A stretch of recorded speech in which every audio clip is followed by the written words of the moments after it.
Hello दोस्तों, स्वागत है आप सभी लोगों का हमारे यूट्यूब चैनल स्टडी समागम पर। साथियों, आज के इस वीडियो में मैं आप सभी के लिए प्रदेश के मुख्यमंत्री वजललाल शर्मा जी की कुछ नई योजनाओं के विषय में तथा कुछ पुरानी योजनाओं के विषय में महत्वपूर्ण जानकारी देने वाला हूं। इसलिए दोस्तों, वीडियो में अंत तक बने रहना और वीडियो का एक एक स्टेप आपको समझना है ताकि आपको एक एक डिटेल समझ में आ जाए।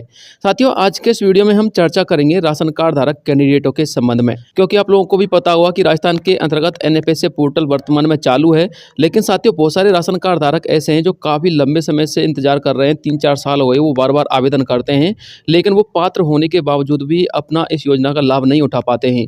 इसके अलावा साथियों, बहुत सारे लोगों के यहाँ पर राशन कार्ड के जो आवेदन होते हैं वो रिजेक्ट हो जाते हैं, यानी कि पात्रता रखने के बावजूद भी उनको लाभ नहीं मिलता। तो उनके संबंध में एक विशेष अपडेट यहाँ पर दिया गया है।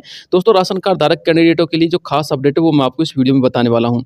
इसके अलावा यदि आप एक पालनहार योजना के लाभार्थी तो आप लोग अब निश्चिंत रहिएगा, क्योंकि आप लोग का जो सवाल है ना, पैसा ना मिलने का, जो 6 महीने से आपका पेमेंट बकाया चल रहा है, उसको लेकर के साथियों मंत्री जी ने एक बड़ा बयान दिया है, उसके विषय में भी चर्चा करेंगे। और यदि आप एक पेंशन धारक कैंडिडेट है तो आपको बताना चाहूंगा कि 1 अप्रैल को एक समीक्षा बैठक हुई थी, जिसमें एक बड़ी खबर निकलकर सामने आ रही है पेंशनधारियों के लिए, जिसमें पेंशन अभिवृद्धि और बकाया पेंशन को लेकर एक बड़ा अपडेट है। और जो सीएम किसान सम्मान निधि योजना के लाभार्थी हैं जो अपनी चौथी किस्त का इंतजार कर रहे हैं, तो साथियों आपको बताना चाहूंगा कि आपकी जो चौथी किस्त है वो किस दिन मिलेगी और किन किन किसान भाइयों को मिलेगी, उनकी लिस्ट जारी हो चुकी है। और फार्मर आईडी को लेकर के जो आपके तमाम सवाल थे कि सर बनवाए या नहीं बनवाएं, हमारे यहाँ तो कैंप ही नहीं लग रहा, तो उसको लेकर भी एक विशेष अपडेट है। तो चलिए दोस्तों, वीडियो को शुरू करते हैं और एक एक स्टेप को अच्छी प्रकार से समझ लेते हैं। साथियों, सबसे पहले हम चर्चा करते हैं राजस्थान के अंतर्गत राशन कार्ड धारक सभी कैंडिडेटों के लिए, या फिर ऐसे कैंडिडेट जो NFSA के अंतर्गत आवेदन करना चाहते हैं उनके लिए।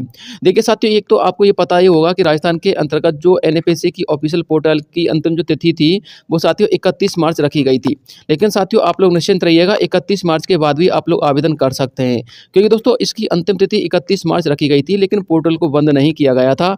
और साथियों, अब ये जो वर्तमान में जानकारी निकलकर सामने आ रही है वो ऐसी आ रही है कि अब आप लोग की जो अंतिम तिथि रखी गई है वो 30 अप्रैल रखी गई है, यानी कि 30 अप्रैल तक आपका ये पोर्टल ओपन रहेगा। यदि आप एक पात्र कैंडिडेट है तो आप आवेदन कर सकते हैं। आप यदि आवेदन करोगे तो हो सकता है कि 2 से लेकर 3 महीने या 4 महीने में आप लोगों के आवेदन को यहाँ पर अप्रूव कर दिया जाए और आपका नाम NFSA के अंतर्गत जोड़ दिया जाए, यदि आप एक पात्र कैंडिडेट होंगे तो। लेकिन साथियों, फिर भी आप लोगों ने देखा होगा पात्र कैंडिडेट होने के बावजूद ही बहुत सारे लोगों के नाम यहाँ पर नहीं जोड़े जाते हैं, आवेदन रिजेक्ट हो जाते हैं। तो दोस्तों, इसको लेकर के NFSA के अंतर्गत एक बड़ा अपडेट आया है। अब कलेक्टर स्तर पर नाम जोड़ने और नाम हटाने का यहाँ पर काम किया जाएगा। अब क्यों किया जाएगा साथियों? क्योंकि आपको पता होगा पहले NFSA के अंतर्गत क्या होता था, जो कलेक्टर स्तर पर जो कार्य होता था वो यहाँ पर अनुमति उसको नहीं थी, यानी कि कलेक्टर के स्तर पर आप लोग अपने खाद्य सुरक्षा योजना के संबंध में कार्य नहीं करवा सकते थे। लेकिन साथियों, अब खाद्य सुरक्षा योजना ने इस कार्य को कलेक्टर स्तर पर भी डाल दिया है। हालांकि अभी डाला नहीं है, क्योंकि अभी तक गाइडलाइन जारी नहीं की गई है। कुछ समय में गाइडलाइन जारी हो जाएंगी तो उसके बाद आप लोग देख लीजिएगा। आप लोग यहाँ पर इसको पूरा पूरा पढ़ लीजिएगा, यहाँ पर संपूर्ण डिटेल इसके विषय में लिखी हुई है और इसमें यह भी लिखा हुआ है कि इसकी जो गाइडलाइन है वो शीघ्र अतिशीघ्र जारी कर दी जाएंगी। और NFSA में नाम जोड़ने और हटाने के लिए कलेक्टर को अधिकृत करने से पूरी प्रक्रिया प्रभावी व पारदर्शी हो सकेगी। यानी कि साथियों, इस प्रक्रिया को इसलिए ओपन किया गया है कि जो हमारे पात्र कैंडिडेट हैं उनको क्या है कि बार बार उनके आवेदन रिजेक्ट हो जाते हैं, या वो अपने नाम नहीं जुड़वा पाते हैं, या फिर नाम नहीं हटवा पाते हैं पात्रता होने के बावजूद भी। तो साथियों, अब आप लोग जन सुनवाई के अंतर्गत यदि कलेक्टर महोदय की जन सुनवाई होती तो उसमें भी जाकर अपनी समस्या को रख सकते हैं। इसके अलावा आप लोग कलेक्टर स्तर पर भी जाकर के ये काम करवा सकते हैं। हालांकि साथियों, गाइडलाइन क्या रहेंगी इसके संबंध में अलग से एक वीडियो आ जाएगा। अभी तक गाइडलाइन नहीं आई है, इसलिए इसको लेकर कोई खास अपडेट नहीं है। इसके अलावा सभी किसान भाइयों के लिए एक बड़ी अपडेट है, तारबंदी सहित कई योजना को लेकर नई नई गाइडलाइन जारी की गई है। हालांकि साथियों, कौन कौन सी योजना उनको लेकर भी मैं आपको बाद में एक डिटेल से वीडियो बताऊंगा। यहाँ पर दोस्तों मैंने आपको शॉर्टली बताया है कि कौन कौन सी योजना है, तारबंदी योजना और इसके अलावा किसान भाइयों की और भी बहुत सारी योजना है, ठीक है ना।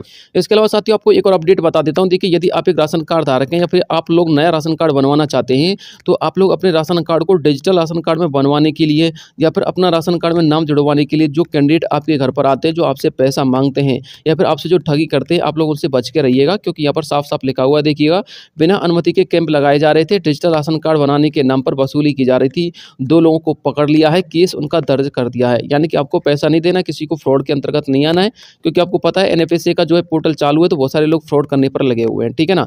आप लोग डायरेक्ट ई-मित्र के माध्यम से ये काम कर सकते हैं और कलेक्टर के स्तर पर अभी तक गाइडलाइन नहीं आई है, तो उसके स्तर पर भी आप लोग काम कर सकते हैं।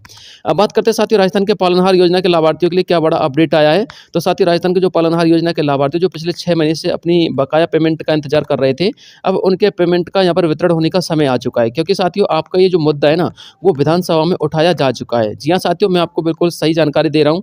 आप लोग यहाँ पर देख सकते हैं, मैं आपको एक आर्टिकल के माध्यम से दिखा देता हूँ। एक अमर उजाला का एक आर्टिकल है दोस्तों, उसमें बताया गया है कि पालनहार योजना में लगभग 40 करोड़ का भुगतान अटका हुआ है। एमएलए मनीष यादव के सवाल पर विधानसभा में सरकार ने ये जवाब दिया था। अब साथियों सरकार ने क्या जवाब दिया था वो आप लोग यहाँ पर पढ़िएगा। इसमें साफ-साफ लिखा हुआ है कि अनाथ बच्चों के लिए चलाई जाने वाली पालनहार योजना में बीते 6 महीने से कुल 40 करोड़ रुपए से अधिक का भुगतान लंबित पड़ा हुआ है। विधानसभा में विधायक मनीष यादव के सवाल पर सरकार ने उनके लिए ये जवाब दिया है। इसके अलावा आप लोग और भी पढ़ सकते हैं, यहाँ पर और भी लिखा हुआ है, राजस्थान में पालनहार योजना के लाभार्थी लगभग 2.5 लाख बच्चों को 40 करोड़ रुपए से अधिक का भुगतान जो है सरकार करने में लगी हुई थी, लेकिन वो सारे के सारे भुगतान अटके हुए हैं।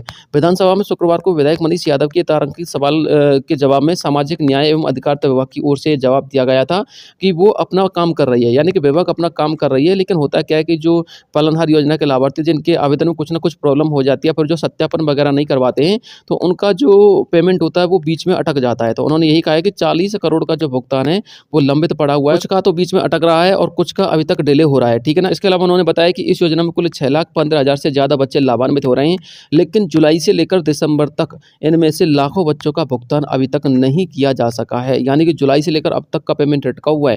तो बहुत सारे लोग ये कह रहे थे कि सर पेमेंट आएगा या नहीं आएगा। देखिए साथियों, पालनहार योजना का पेमेंट जरूर आएगा और सरकार का जो है आप लोगों का ये जो पेमेंट है सरकार के संज्ञान में है, आप लोग निश्चिंत रहिएगा। हालांकि ऐसी उम्मीद लगाई जा रही है कि जो पेमेंट वो आपके अप्रैल के अंतिम सप्ताह में या फिर जो आपका मई का पहला सप्ताह आएगा उस समय जारी किया जा सकता है, क्योंकि जो बजट सत्र है वो अप्रैल के अंतर्गत धरातलीय स्तर पर लागू होता है, ठीक है ना। इसके अलावा कौन कौन से बच्चे हैं, कितने बच्चे हैं, यहाँ पर उनका ये डिटेल दे रखा है कि कितने बच्चों का यहाँ पर पालनहार योजना का पैसा अटका हुआ है। इसके अलावा इस योजना के तहत मिलने वाली राशि क्या होती है वो भी आप लोग देख लीजिएगा। 500 रुपये भी मिलती है, 1000 रुपये भी मिलती है और 2000 रुपये भी मिलती है, और कुछ बच्चों के लिए तो 2500 रुपये भी मिलती है, ठीक है। तो ये बड़ी अपडेट निकल कर सामने आ रही थी पालनहार योजना के लाभार्थियों के लिए। आप लोग बार बार सवाल पूछ रहे थे ना, तो ये आपके सवाल का जवाब है। इसके अलावा फिर भी आपका कोई सवाल आता है तो कमेंट बॉक्स में कमेंट कर सकते हैं, ठीक है। बात करते हैं साथियों सामाजिक सुरक्षा पेंशन योजना के, जिसमें वृद्धजन सम्मान पेंशन, विकलांग और विधवा वाले कैंडिडेट आते हैं। तो दोस्तों आप लोग के लिए एक बड़ी अपडेट है सामाजिक सुरक्षा पेंशन अभिवृद्धि को लेकर, और साथ में आप लोग की जो बकाया पेंशन चल रही है ना उसको लेकर। जी हाँ साथियों, जयपुर से एक खास रिपोर्ट है, इसको देखिएगा। राजस्थान में पेंशनधारी आज भी अपनी पेंशन समय पर न मिलने से आर्थिक तंगी से जूझ रहे हैं। हालांकि राजस्थान में पेंशनधारियों के लिए पेंशन अभिवृद्धि करके एक खास तोहफा भी भेंट किया गया है, लेकिन ये तोहफा अधिकांश पेंशनर्स के लिए परेशानियों का सबब बन चुका है।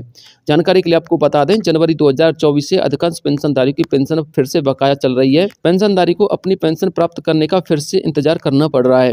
हालांकि विभाग ने मार्च के अंतिम सप्ताह से पेंशन वितरण करना शुरू कर दिया है, पर उम्मीद लगाई जा रही है कि अप्रैल के अंतिम सप्ताह तक जो बकाया सभी पेंशनधारी हैं उन सभी की पेंशन उनके खाते में ट्रांसफर कर दी जाएगी। वहीं दूसरी तरफ सामाजिक सुरक्षा पेंशनधारी के लिए राज्य सरकार ने बजट सत्र 2025 में 5% पेंशन में अभिवृद्धि करने की घोषणा की है, जिसके माध्यम से सभी पेंशनधारियों की पेंशन में लगभग 100 रुपये की अभिवृद्धि की जाएगी, जो कि अप्रैल के माह से लागू की जाएगी। ये साथियों मैं आपको अपडेट ऐसे नहीं दे रहा हूँ, क्योंकि आपको पता होना चाहिए विभागीय आंकड़ों के अनुसार प्रदेश के मुख्यमंत्री वजल्लाल शर्मा जी ने 1 अप्रैल 2025 को अधिकारियों की समीक्षा बैठक की थी, जिसके अंतर्गत फरवरी बजट 2025 को धरातल स्तर पर लागू करने की प्रक्रिया सुनिश्चित की गई है। यानी कि साथियों इसमें जो विभिन्न प्रकार की योजनाएं हैं जिसके अंतर्गत बजट का पैसा जाना है, उन सभी योजनाओं में बजट का पैसा किस प्रकार से धरातलीय स्तर पर लागू होगा, क्या नियम और क्या प्रक्रिया रखी जाएगी, उसके विषय में यहाँ पर डिस्कशन किया गया था। जानकारी के लिए आपको बता दें, सामाजिक सुरक्षा पेंशनधारियों की पेंशन अभिवृद्धि अप्रैल माह की पेंशन वितरण के साथ कर दी जाएगी। इसमें अधिकांश पेंशनधारियों के लिए उनकी पेंशन में कम से कम 100 रुपये की अभिवृद्धि हो सकती है। हालांकि बकाया 10% की पेंशन अभिवृद्धि शीतकालीन बजट सत्र सितंबर अक्टूबर में करने की यहाँ पर संभावना व्यक्त की गई है, क्योंकि आपकी 1 साल के अंतर्गत जो है 15% की वृद्धि होनी चाहिए नियम के अनुसार। तो 5% की तो हो चुकी है, अभी 10% की वृद्धि होगी, लेकिन वो सितंबर अक्टूबर के आसपास हो सकती है, ठीक है ना। यहाँ पर आप लोग देख सकते हैं, यहाँ पर साफ साफ लिखा हुआ है कि पेंशन को बढ़ा करके अब 1250 रुपये प्रतिमाह किया गया है। ये प्रदेश के मुख्यमंत्री वजल्लाल शर्मा जी ने ऑफिशियली अपडेट दिया है। इसके अलावा साथियों अब बात करते हैं पीएम किसान सम्मान निधि योजना और राजस्थान के अंतर्गत संचालित मुख्यमंत्री यानी कि सीएम किसान सम्मान निधि योजना के बारे में। देखिए साथियों, सीएम किसान सम्मान निधि योजना को लेकर एक बड़ा अपडेट आ रहा है। अपडेट क्या है वो आप लोग यहाँ पर देख लीजिएगा। यहाँ पर लिखा हुआ है, राजस्थान के नए वित्तीय बजट में फिर एक बार प्रदेश के मुख्यमंत्री वजललाल शर्मा ने राजस्थान के किसानों को एक बड़ी सौगात भेंट की है। जानकारी के लिए बता दें, वित्तीय बजट 2025 में राजस्थान के किसानों को मुख्यमंत्री किसान सम्मान निधि योजना की राशि 8,000 से बढ़ाकर 9,000 रुपये करने की घोषणा की गई थी, जिसके अनुसार राजस्थान के सीमांत खेतिहर किसानों को साल के अंतर्गत 3 किस्तों में 1,000 रुपये के अतिरिक्त रूप से ट्रांसफर किए जाएंगे। हालांकि राजस्थान में किसानों को वर्तमान में प्रधानमंत्री किसान सम्मान निधि योजना के 6,000 रुपये तथा मुख्यमंत्री किसान सम्मान निधि योजना के 2,000 रुपये राज्य सरकार की ओर से ट्रांसफर किए जाते हैं, यानी कि कुल 8,000 रुपये। राजस्थान में मुख्यमंत्री किसान सम्मान निधि योजना की अब तक 3 किस्तें वितरित की जा चुकी हैं तथा चौथी किस्त अप्रैल में ट्रांसफर करने की संभावना व्यक्त की गई है। हालांकि राजस्थान सरकार चौथी किस्त का वितरण बजट सत्र 2025 को लागू करने के बाद करेगी। इसकी संभावना सरकार ने 15 से लेकर 20 अप्रैल तक व्यक्त की है, यानी कि जो बजट है उसको धरातलीय स्तर पर 15 से लेकर 20 अप्रैल तक लागू कर दिया जाएगा, ऐसी उन्होंने यहाँ पर अपडेट दी है। लेकिन साथियों, जो हमारे किसान रजिस्ट्री को लेकर के जो किसान परेशान हो रहे हैं उनके लिए एक बड़ी अपडेट है। देखिए साथियों, राजस्थान के अंतर्गत फार्मर आईडी बनाने के लिए यहाँ पर किसान रजिस्ट्री शिविर लगाए जा रहे थे और उनकी तिथि 31 मार्च थी, लेकिन 31 मार्च अब निकल चुकी है, तो बहुत सारे किसान भाई हमारे परेशान हो रहे हैं। तो आपको बताना चाहूँगा, आप लोग परेशान मत होइएगा। जो शिविर यहाँ पर नहीं लगाए जा रहे ना, उनका एक बड़ा कारण है। देखिए, तकनीकी गड़बड़ी से नहीं लगा रहे थे फार्मर आईडी के शिविर, क्योंकि साथियों कुछ टेक्नोलॉजी की प्रॉब्लम आ रही थी, जिसकी वजह से फार्मर आईडी के शिविर नहीं लगाए जा रहे थे गाँव-गाँव में। लेकिन दोस्तों, आपको जानकारी के लिए बता दें, अब फिर से फार्मर आईडी के शिविर लगाना शुरू हो चुका है। यदि आपने अभी तक फार्मर आईडी नहीं बनवाई है तो इसको बनवा लीजिएगा, क्योंकि साथियों विभाग के माध्यम से साफ जानकारी दी गई है, यदि आप एक फार्मर हैं और आपने फार्मर आईडी नहीं बनवाई तो आपको पीएम किसान का पैसा और सीएम किसान सम्मान निधि का पैसा नहीं दिया जाएगा। इस बात को समझ लीजिएगा। फिलहाल के तौर पर तो यही अपडेट है। यदि इसके बाद कुछ गाइडलाइंस जारी होती हैं जिनके हिसाब से जिन्होंने आईडी नहीं बनवाई है तो उनको भी पैसा मिल सकता है, लेकिन बाद में कुछ अपडेट आएगी। तो फिलहाल तो यही है कि यदि आप लोगों ने फार्मर आईडी नहीं बनवाई तो आपको किसान सम्मान निधि का पैसा बिल्कुल नहीं मिलेगा। इस बात को ध्यान में रखिएगा, ठीक है ना। और वैसे भी साथियों, राजस्थान की यदि हम बात करें तो आप लोग यहाँ पर देख सकते हैं कि 9,000 रुपये प्रतिवर्ष करने की घोषणा की गई है। मैंने आपको बताया था ना कि 1 अप्रैल को यहाँ पर समीक्षा बैठक की गई थी, तो आप लोग यहाँ पर पढ़िएगा, मुख्यमंत्री निवास पर सहकारिता विभाग की समीक्षा बैठक हुई थी 1 अप्रैल 2025 को, ठीक है ना, जिसके माध्यम से यहाँ पर जो हमारे किसान भाई थे उनके लिए एक बड़ा अपडेट यहाँ पर दिया गया था। इसके अलावा फार्मर रजिस्ट्री की अगर हम बात करें तो फार्मर रजिस्ट्री में राजस्थान देश में नंबर 1 है और केंद्र से लगभग 562 करोड़ रुपए का इंसेंटिव अब राजस्थान को मिलेगा, ये अपने वर्तमान सरकार ने क्लेम किया है। यानी कि साथियों, राजस्थान के अंतर्गत फार्मर आईडी बनवाई जाएंगी, आप लोग निश्चिंत रहिएगा और आपको किसान सम्मान निधि का पैसा भी मिलेगा। और जब तक आपकी फार्मर आईडी नहीं बनेगी तब तक आप लोगों के लिए किसान सम्मान निधि योजना की चौथी किस्त का पैसा वितरित नहीं किया जाएगा। इस बात को भी समझ लेना। इसलिए जल्दी से जल्दी आप लोग अपनी फार्मर आईडी बनवाइएगा ताकि आपको किसान सम्मान निधि की चौथी किस्त मिल जाए और आप लोग इस किस्त के पैसे से वंचित ना रहें। तो दोस्तों, बड़ी अपडेट निकल कर ये सामने आ रही थी जो मुझे आप लोगों तक पहुंचा नहीं थी। इसके अलावा यदि कोई नई अपडेट आएंगे तो तुरंत वीडियो के माध्यम से जानकारी दे दूंगा। आज के लिए इतना काफी, मिलता हूँ नेक्स्ट वीडियो में, तब तक के लिए जय हिंद, जय भारत।